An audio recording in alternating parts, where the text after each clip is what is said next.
Hopefully this will be a trip the kids will never forget.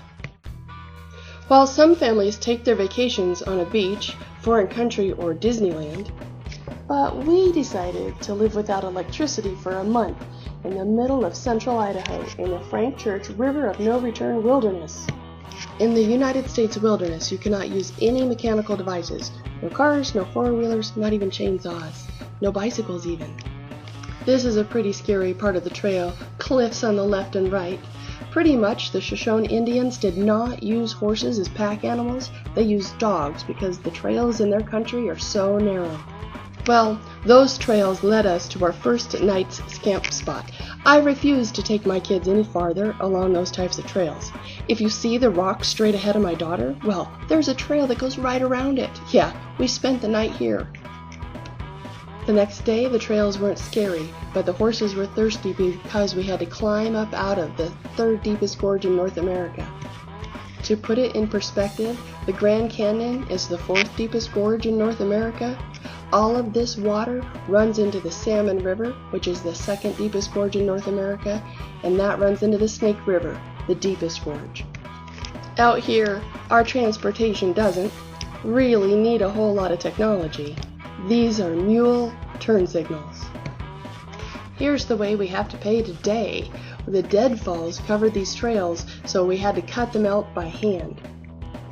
The Frank Church has a few backcountry airstrips. This one's called the Chamberlain Basin Airstrip.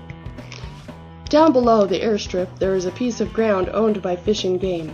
It's called the Hotzel Ranch. There are no buildings here, just large meadow. There's some shady trees, and there's deer to play with our horses.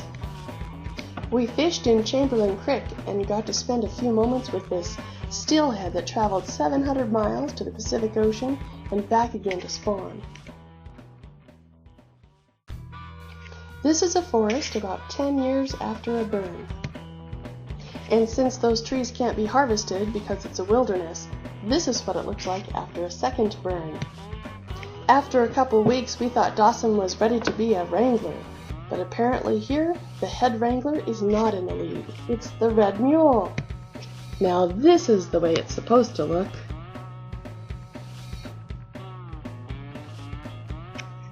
Well, the wilderness was kind of out of horse feed, so we began our trip out. At times like this, we usually sing songs to help us through. Those trails brought us back to Heavenly Meadows. Did I mention for the last few weeks we had to compete with numerous tick checks? There were at least 20 per day on the stock. We left the Frank Church Wilderness because it was out of trails for us. We stopped at a friend's place in Boise. We traveled to Montana, and later that evening we drove up Beavertail Road out of Dillon, Montana. Take our first ride in the Snowcrest. I think we have found heaven. So far, it was beautiful. How are we gonna pay today? Wow, this place is so different from the Frank Church. We raced to the trees to see what we could see. We just missed seeing a herd of 1,000 sheep that were being pushed from one site to another.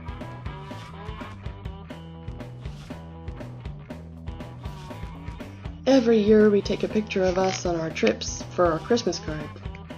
Our first night in the Snowcrest welcomed us with a rainbow. The next day we traveled a different direction. What a beautiful view.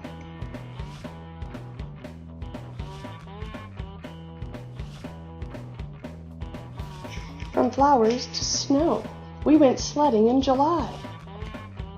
The first wilderness there were ticks, and in here there's horseflies.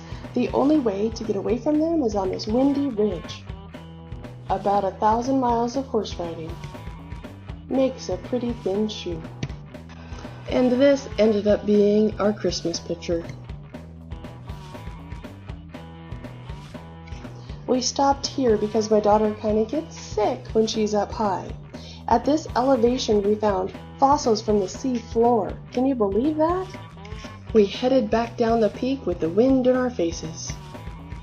The next day we rode our horses about 14 miles towards the white cliffs we saw on our way into the country. It was a long and dry ride, so our dog Fila hides from the sun under a large chalk rock. This was our last day in the Snowcrest, and so the kids did a little tap dance. We decided to travel home, so we stopped in a ghost town called Bannock. And we stopped for a day in the mosquito-ridden Pioneer Mountains. This was a beautiful spot. Hadley used her fishing pole. Dawson, of course, has another strategy.